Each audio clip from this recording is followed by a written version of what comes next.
매직트리하우스. The night at dawn. Listening and reading practice. Chapter 1. The Dark Woods. Jack couldn't sleep. He put his glasses on. He looked at the clock. It was 5:30? Too early to get up. Yesterday so many strange things had happened. Now he was trying to figure them out. He turned on the light. He picked up his notebook. He looked at the list he'd made before going to bed. Found treehouse in woods. Found lots of books in it. Pointed to pteranodon, picture in book. Made a wish. Went to time of dinosaurs. Pointed to a picture of Frog Creek Woods. Made a wish. Came home to Frog Creek. Jack pushed his glasses into place. Who was going to believe any of this? His mom wouldn't believe it. Neither would his dad or his third-grade teacher, Ms. Watkins. Only his 7-year-old sister, Annie, understood. She'd gone with him to the time of the dinosaurs. "Can't you sleep?" Annie was standing in his doorway. "Nope," said Jack. "Me neither," said Annie. "What are you doing?" She walked over to Jack and looked at his notebook. She read the list. "Aren't you going to write about the gold medal?" she asked.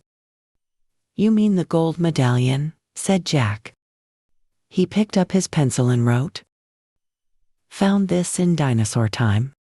"Aren't you going to put the letter M on the medal?" said Annie. "Medallion," said Jack. "Not medal." He added an M. "Aren't you going to write about the magic person?" said Annie. "We don't know for sure if there is a magic person," said Jack. "Well, someone built the treehouse in the woods, and someone put the books in it."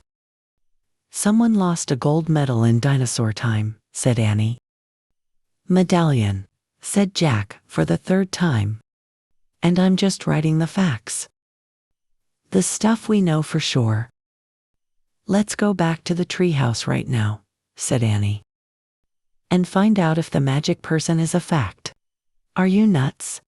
said Jack. "The sun's not even up yet." "Come on," said Annie.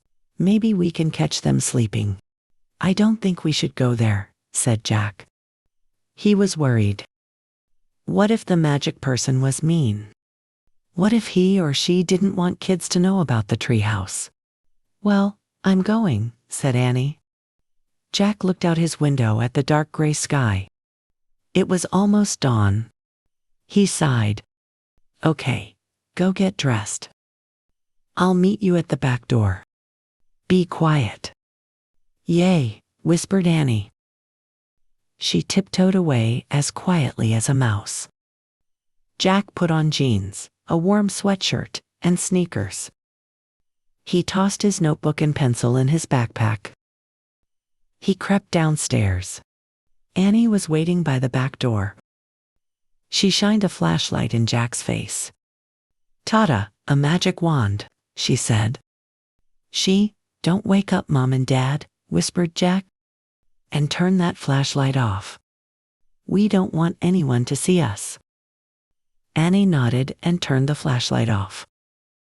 Then she clipped it onto her belt. Jack and Annie slipped out the door into the cool early morning air. Crickets were chirping. The dog next door barked.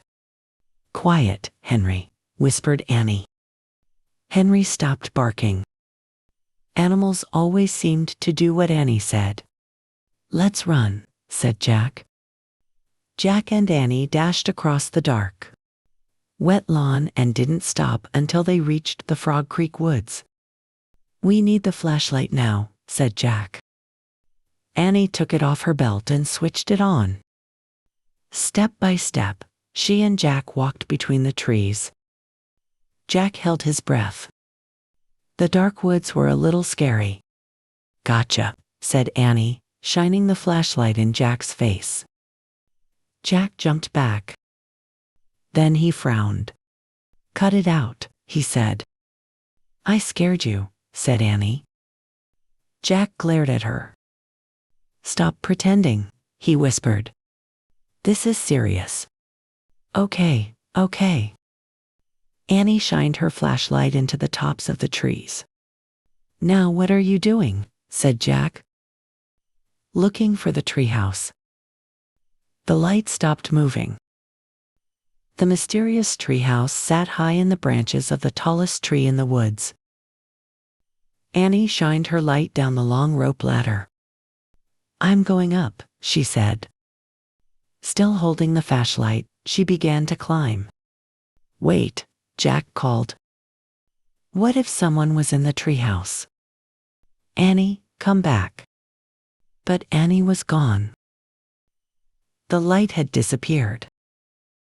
Jack was alone in the dark. Chapter 2. Leaving again. "Annie," Jack shouted. "No one's here," she shouted back. Jack thought about going home. Then he thought about all the books in the treehouse. He started up the ladder. When he was almost at the top, he saw light in the distant sky. Dawn was starting to break. Jack crawled through a hole in the treehouse floor and took off his backpack. Annie shined her flashlight on the books scattered about the floor. "They're still here," she said. Annie shined the light on a dinosaur book. It was the book that had taken them to the time of dinosaurs. "Remember the Tyrannosaurus Rex?" asked Annie. Jack shuddered. Of course he remembered. How could anyone forget seeing a real live Tyrannosaurus Rex? The light fell on a book about Pennsylvania. A red silk bookmark stuck out of it. "Remember the picture of Frog Creek?" said Annie. "Of course," said Jack. That was the picture that had brought them home. "There's my favorite," said Annie. The light was shining on a book about knights and castles. There was a blue leather bookmark in it. Annie turned to the page with the bookmark. There was a picture of a knight on a black horse. He was riding toward a castle. "Annie, close that book," said Jack. "I know what you're thinking." Annie pointed at the cover. "Don't, Annie," said Jack. "We wish we could go there," Annie said. "No, we don't," shouted Jack. The wind began to moan. The leaves began to tremble. It was happening again. "We're leaving," cried Annie. "Get down." The wind moaned louder. The leaves shook harder. Jack squeezed his eyes shut. The treehouse started to spin. It spun faster and faster. Then everything was still. Absolutely still. Jack opened his eyes. He shivered. The air was damp and cool. The sound of a horse's whinny came from below. "I think we're here," whispered Annie.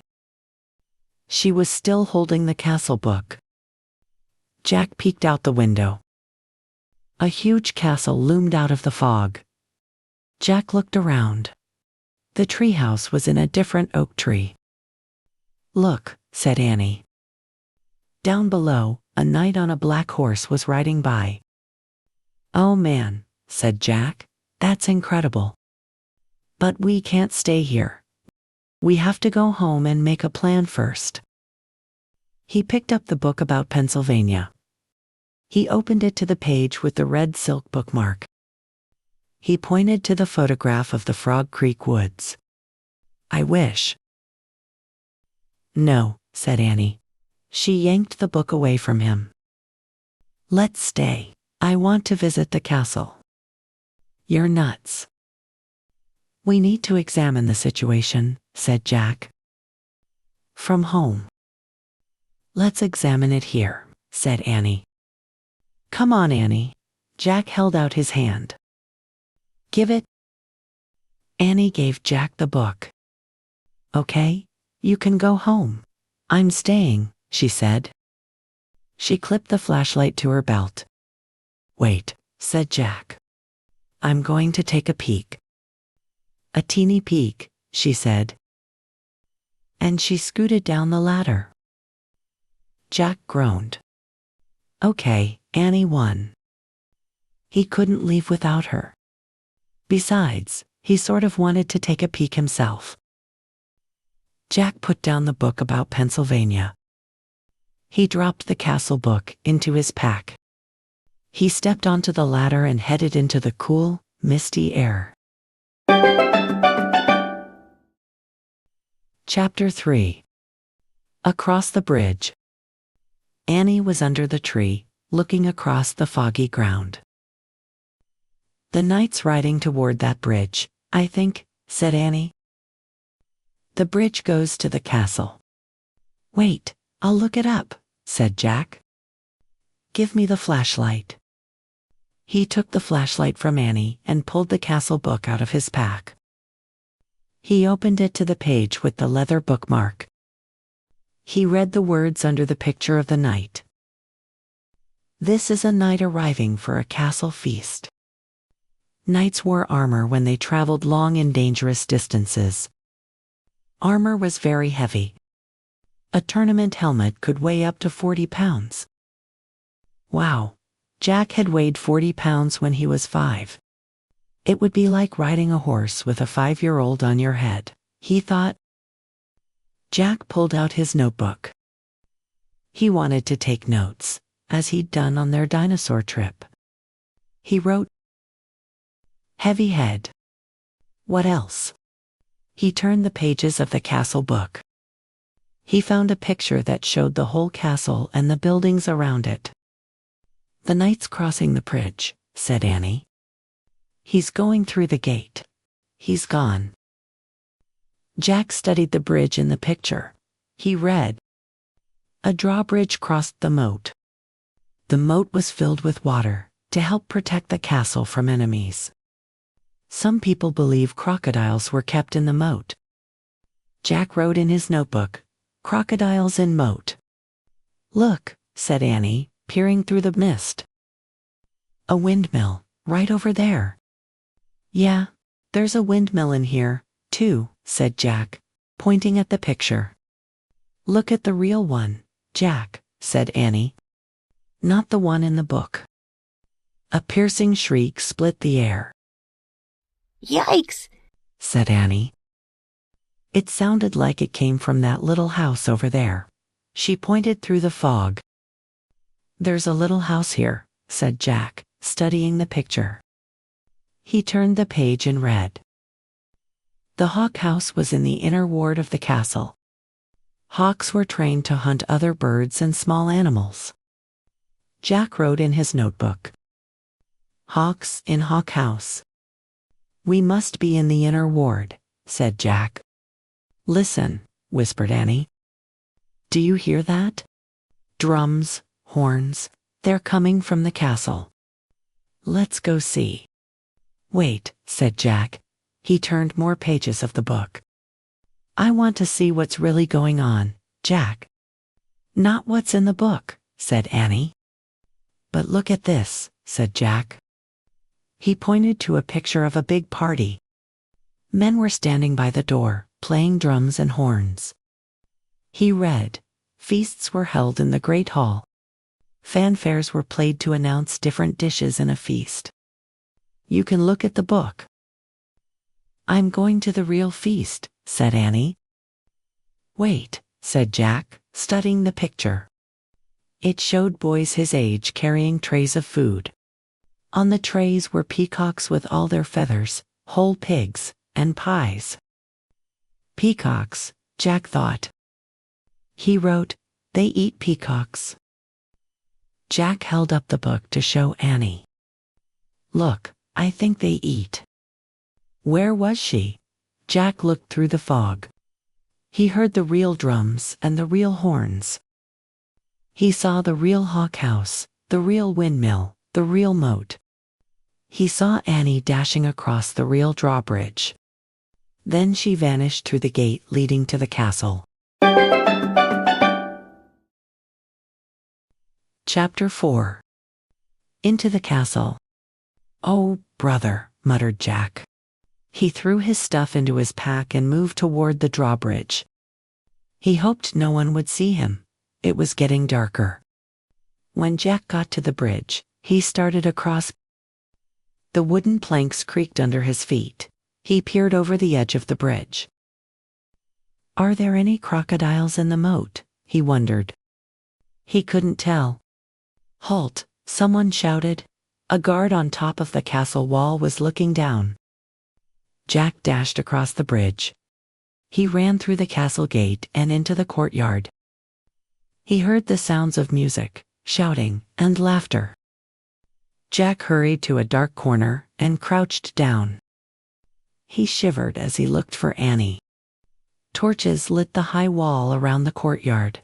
The courtyard was nearly empty. Two boys led horses that clopped over the gray cobblestones.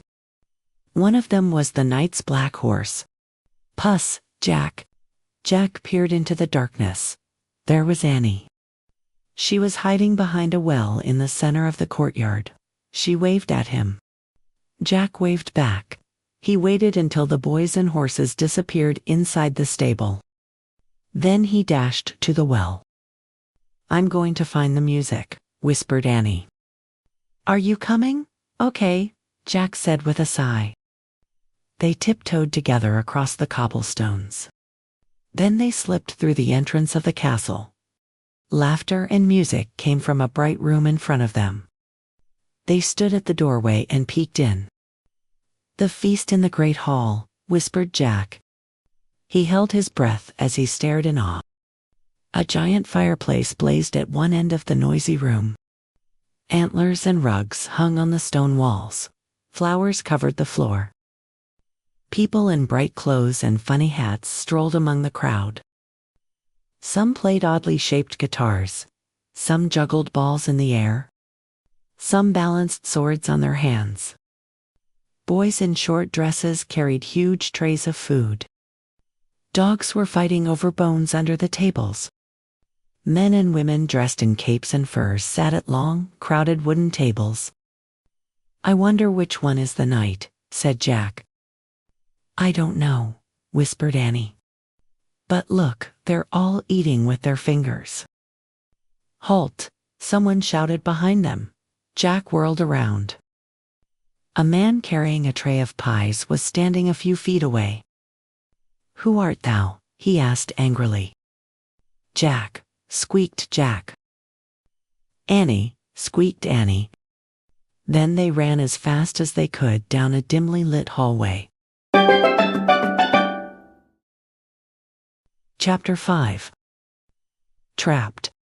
"Come on," cried Annie. "Hurry." Jack raced behind her. "Here, quick!" Annie dashed toward a door off the hallway. She pushed the door open. Jack and Annie stumbled into a dark, cold room. The door creaked shut behind them. "Give me the flashlight," said Annie. Jack handed it to her, and she switched it on. "Yikes," said Annie. A row of knights was right in front of them. Annie flicked off the light. "Silence. They aren't moving," Jack whispered. Annie switched the light back on. "They're just suits," Jack said. "Without heads," said Annie. "Let me have the flashlight for a second," said Jack, "so I can look in the book." Annie handed Jack the flashlight. He pulled out the castle book. He flipped through the pages until he found what he was looking for. Jack put the book away. "It's called the Armory," he said. "It's where armor and weapons are stored." He shined the flashlight around the room. "Oh, man," whispered Jack. The light fell on shiny breastplates, leg plates, and arm plates. Shelves were filled with helmets and weapons. Shields, spears, swords, crossbows, clubs, and battle axes hung on the walls.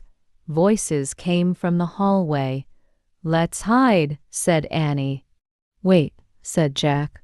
I've got to check on something first. Hurry, said Annie.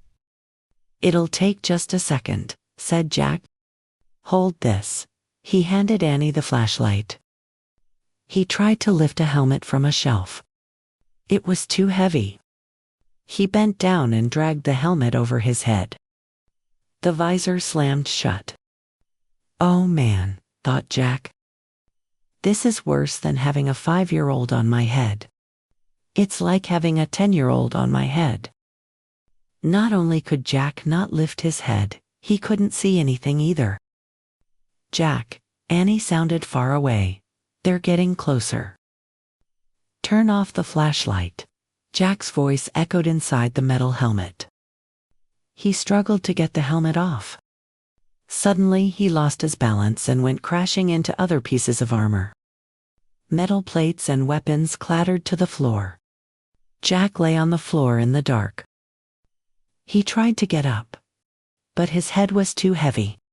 He heard deep voices. Someone grabbed him by the arm. The next thing he knew, his helmet was yanked off. He was staring into the fiery light of a torch.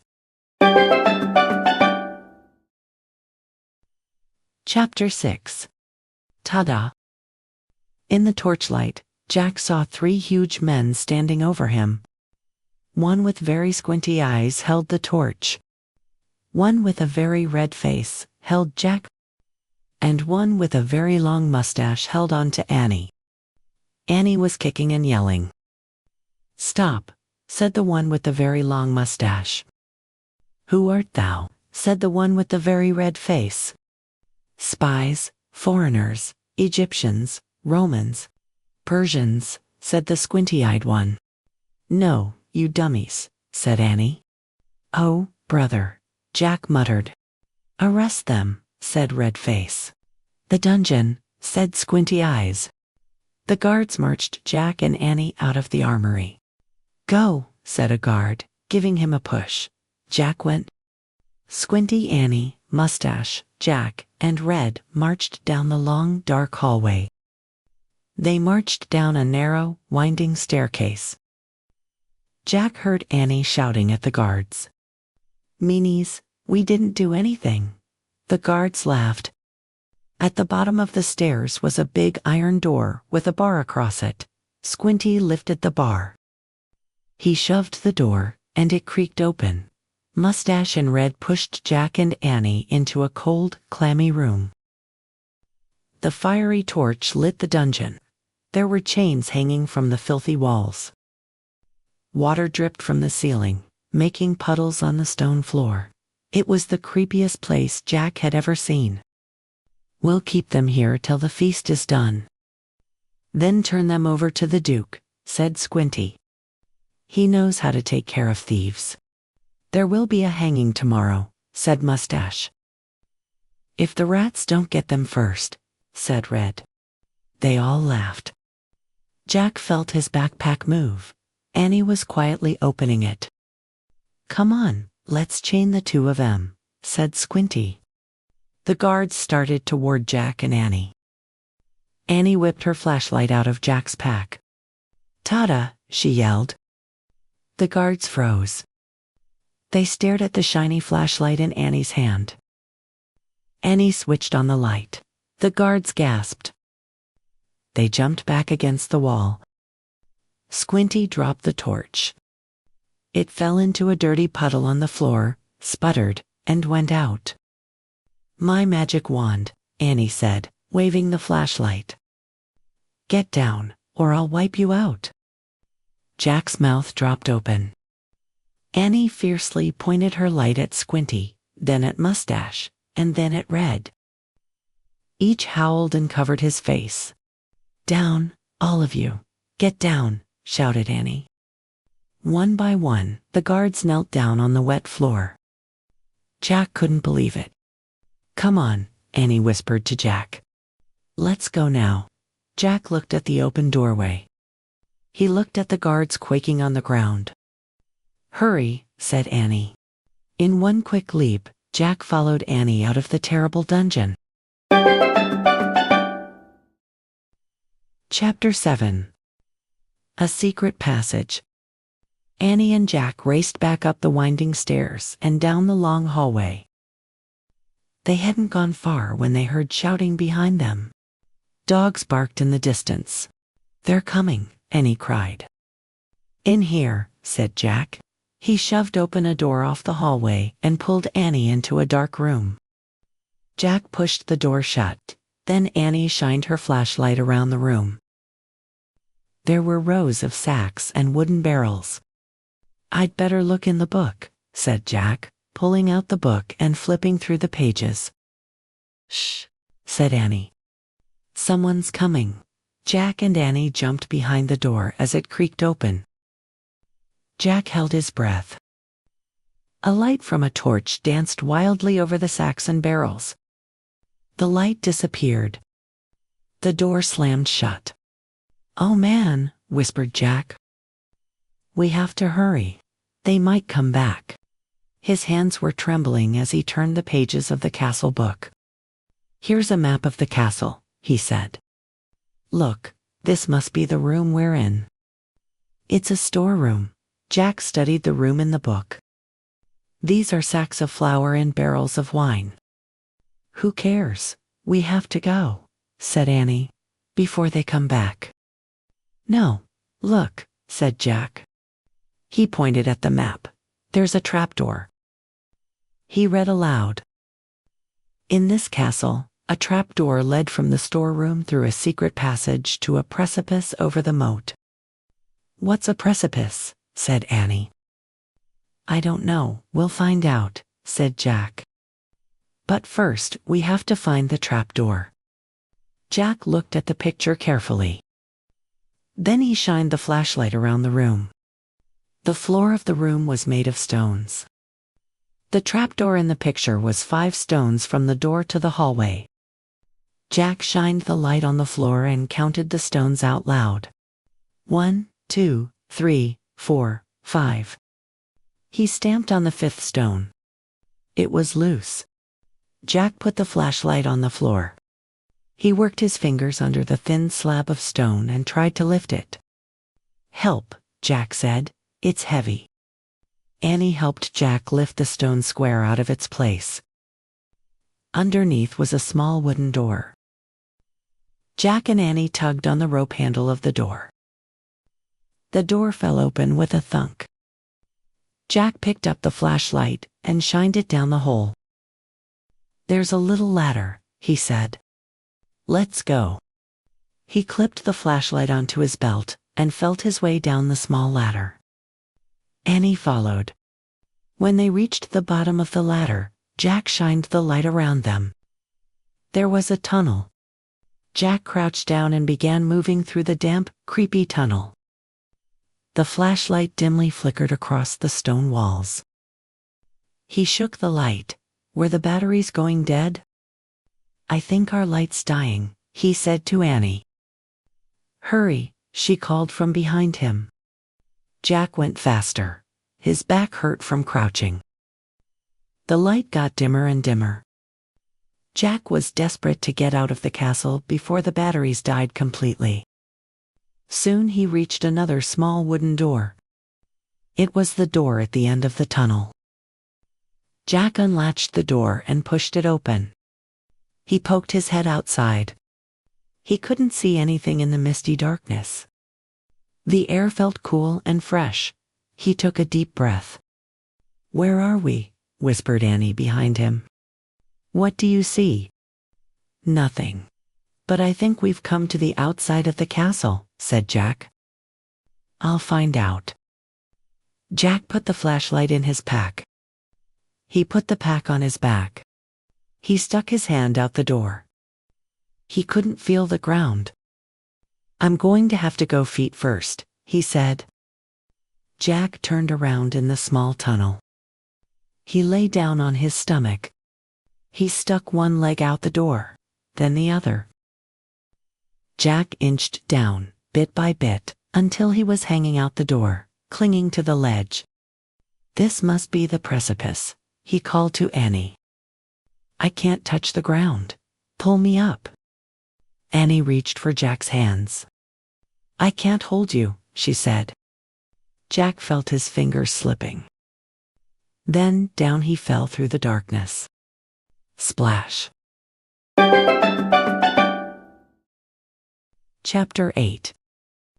The night. Water filled Jack's nose and covered his head. His glasses slipped off. He grabbed them just in time. He coughed and flailed his arms. Jack, Annie was calling from above. I'm in the moat, said Jack, gasping for air. He tried to tread water and put his glasses back on. With his backpack, his shoes, and his heavy clothes, he could barely stay afloat. Splash. Hi, I'm here, Annie sputtered. Jack could hear Annie nearby, but he couldn't see her. Which way's land? Annie asked. I don't know, just swim. Jack dog-paddled through the cold black water. He heard Annie swimming, too. At first it seemed as if she was swimming in front of him. But then he heard a splash behind him. Annie, he called. What? Her voice came from in front. Not behind. Another splash. Behind. Jack's heart almost stopped. Crocodiles. He couldn't see anything through his water-streaked glasses. Annie, he whispered. What? Swim faster. But I'm here. I'm over here, near the edge, she whispered. Jack swam through the dark toward her voice. He imagined a crocodile slithering after him. Jack's hand touched a wet, live thing. Oh! He cried.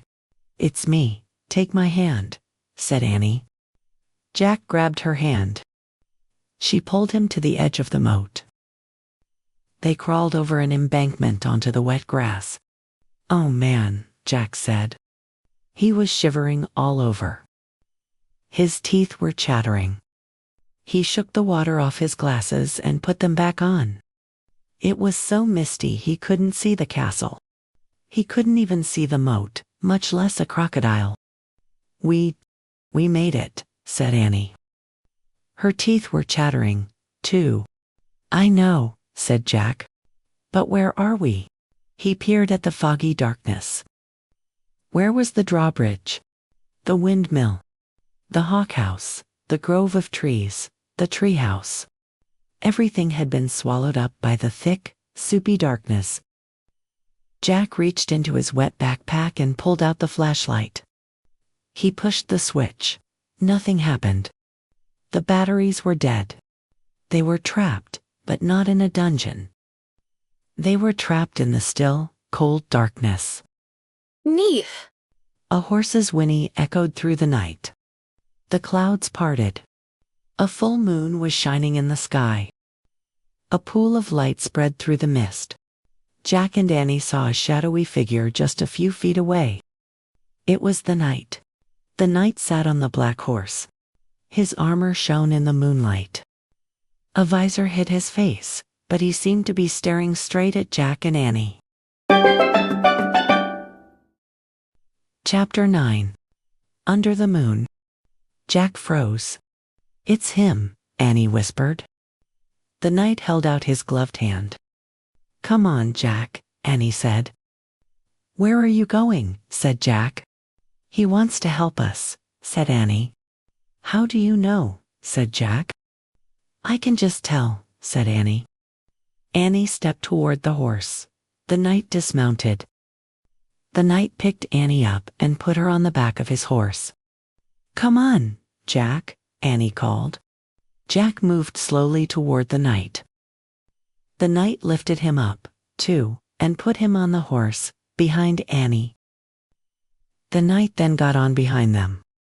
He slapped the reins. The black horse cantered beside the moonlit water of the moat. Jack rocked back and forth in the saddle. The wind blew his hair. He felt very brave and very powerful. He felt as if he could ride forever on this horse, with this mysterious knight, over the ocean, over the world, over the moon. A hawk shrieked in the darkness. There's the treehouse, said Annie. She pointed toward a grove of trees. The knight guided the horse toward the trees. "See, there it is," Annie said, pointing to the ladder. The knight brought his horse to a stop. He dismounted and helped Annie and Jack down. "Thank you, sir," Annie said. She bowed. "Thank you," Jack said. He bowed, too. The knight got back on his horse. He raised his gloved hand. Then he slapped the reins and rode off through the mist. Annie started up the tall ladder, and Jack followed. They climbed into the dark treehouse and looked out the window. The knight was riding toward the outer wall of the castle. They saw him go through the outer gate. Clouds started to cover the moon again. For a brief moment, Jack thought he saw the knight's armor gleaming on the top of a hill beyond the castle. The clouds covered the moon completely. A black mist swallowed the land. "He's gone," whispered Annie. Jack shivered in his wet clothes as he kept staring at the blackness. "I'm cold," said Annie. "Where's the Pennsylvania book?" Jack heard Annie fumbling in the darkness. He kept looking out the window. "I think this is it," said Annie. "I feel a silk bookmark." Jack was only half listening. He was hoping to see the knight's armor gleam again in the distance. "Okay, I'm going to use this," said Annie. "Because I think it's the right one. Here goes, okay. I'm pointing, I'm going to make a wish. I wish we could go to Frog Creek." Jack heard the wind begin to blow softly. "I hope I pointed to the right picture in the right book," said Annie. "What?" Jack looked back at her. "Right picture, right book." The treehouse began to rock. The wind got louder and louder. "I hope it wasn't the dinosaur book," said Annie. "Stop!" Jack shouted at the treehouse. Too late. The treehouse started to spin. It spun faster and faster. Then everything was still. Absolutely still. Chapter 10. One Mystery Solved. The air was warm. It was dawn. Far away, a dog barked. "I think that's Henry barking," Annie said. Jack and Annie both looked out the treehouse windows. "We're home," said Annie. "Yay, that was close," said Jack. In the distance, street lights glowed near their house. There was a light on in their upstairs window. "Uh-oh," said Annie. "I think Mom and Dad are up. Hurry. Wait." In a daze, Jack opened his pack. He pulled out the castle book. It was quite wet. But Jack placed it back with all the other books. "Come on," said Annie. She started climbing out of the treehouse. Jack followed her down the rope ladder. They reached the ground and took off running between the gray-black trees. They left the woods and ran down their quiet street. They got to their yard and crept across the lawn. They opened the front door carefully and slipped inside their house. "They're not downstairs yet," whispered Annie. "Shh," said Jack. He led the way up the stairs and down the hall. There was no sign of their mom or dad, but Jack could hear water running in the bathroom. Their house was so different from the dark, cold castle. It was safe and cozy and friendly. Annie stopped at her bedroom door. She gave Jack a smile, then disappeared inside her room. Jack hurried into his room. He took off his damp clothes and pulled on his dry, soft pajamas. He sat down on his bed and opened his backpack. He took out his wet notebook. He felt around for the pencil, but his hand touched something else. Jack pulled the blue leather bookmark out of his pack. It must have fallen out of the castle book. Jack held the bookmark close to his lamp and studied it. The leather was smooth and worn. It seemed ancient. For the first time, Jack noticed a letter on the bookmark. It was a fancy M. Jack opened the drawer next to his bed. He took out the gold medallion. He looked at the letter on it. It was the same M. Now, this was an amazing new fact. Jack took a deep breath. At least that was one mystery solved. The person who had dropped the gold medallion in the time of the dinosaurs was the same person who owned all the books in the treehouse. Who was this person? Jack placed the bookmark next to the medallion. He closed the drawer. Jack picked up his pencil. He turned to the least wet page in his notebook and started to write down this new fact. The same. But before he could draw the M, his eyes closed. Jack dreamed they were with the knight again. All three of them were riding the black horse through the cool, dark night. They rode beyond the outer wall of the castle and up over a moonlit hill. Then they all rode into the mist.